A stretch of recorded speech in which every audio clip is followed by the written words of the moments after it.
Welcome to Guns, Guns, Gear, and Guns with Gary Gunderson. I am Gary Gunderson.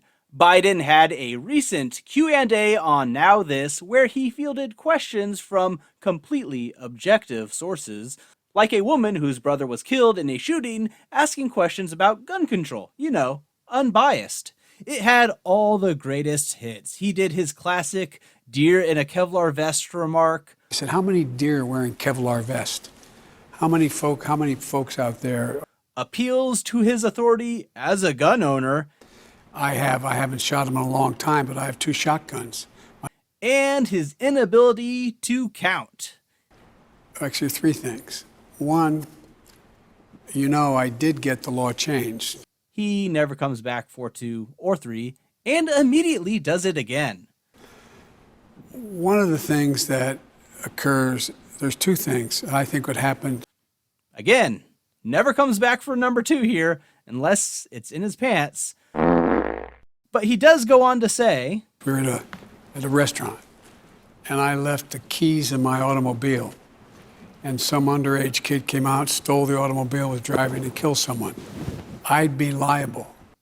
So in his little scenario here, the car is stolen, which means he's not at fault, at least according to my insurance. I'm not sure what plan he's on, but he might need to contact someone. It seems kind of rough to be held accountable for your vehicle when it is stolen.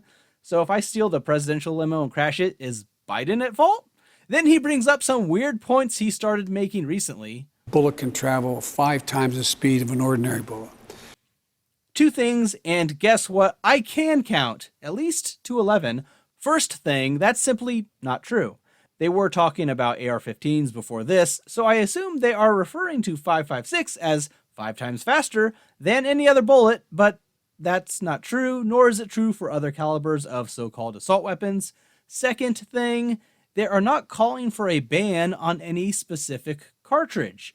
Even if they did pass this new terrible assault weapons ban, I could still shoot 5.56 out of plenty of other firearms that would still be legal.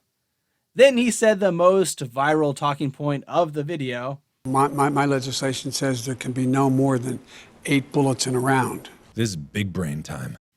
Yeah, okay, I know he meant to say 8 bullets in a magazine, but that was the very best his mashed potato brain could muster. So yeah, he's against salvo rounds with multiple bullets in a single cartridge. What an interesting point to push, Mr. President. To be fair, then, he does say something I actually agree with. That's where people just like having an automatic weapon, which is we're not allowed to have, by the way, supposedly. That's true. We are supposedly not allowed to have automatic weapons. The current restriction is completely unconstitutional. They tried to limit the right by attaching a tax to it, but then made it impossible to pay this tax, making it effectively illegal, which is in itself unconstitutional. So the one doing the illegal act here is, of course, the government. So in spite of his best efforts, here he is correct. There's not really anything else noteworthy in this video he made, but if you liked this video, please hit the like button, subscribe to the channel, and share the video. There are also other videos about dumb things politicians have said about guns in the lead up to and passage of the House Assault Weapons Bill. So check those out if you are interested, and thanks for watching.